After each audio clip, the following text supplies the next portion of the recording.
Us Chinese people love a good massive tree around their house. Check out this Japanese cedar in my front yard. The trunk is a solid 1 meter wide. The older generation would say a tree like this brings good fortune and protects the home. But to be honest, Feng Shui is all about the vibes. Right now, the top of this tree is completely dead, and the side branches are looking pretty sad. In Feng Shui, we call this a dead wood curse. No fortune in sight yet, but those roots, man, they've got some serious muscle. They've already cracked my retaining wall. Getting rid of it wasn't on either right, though. Looking at the map, it seemed to be on public land, but Auckland Council came back saying they had no record of it. They told me if I want them to handle it, I'd need a boundary survey report first, which I checked, and it costs over 3 grand. Absolutely joke. Luckily, my neighbor gave me a top tip. There's a local MP living nearby, and her office stepped in and made the final call. Yep, this tree is my responsibility as the homeowner.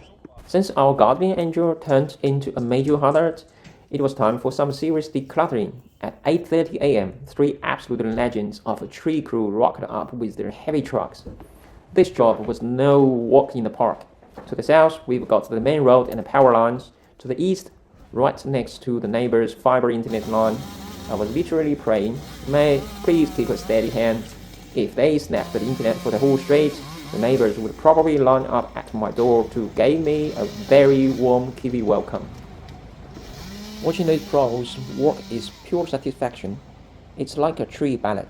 First, they cleared the roadsides, then topped the canopy.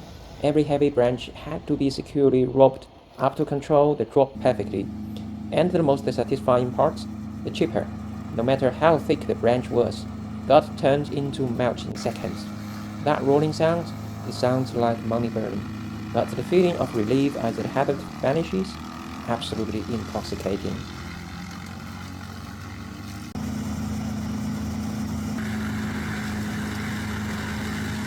But of course, a bit of drama had to happen. This old cedar wasn't going down without a fight.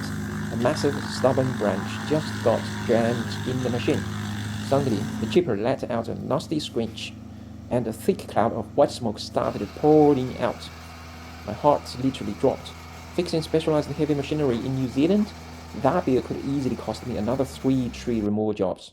Luckily, after a quick, intensive inspection, the boys confirmed the beast just had a bit of choking hazard in its throat.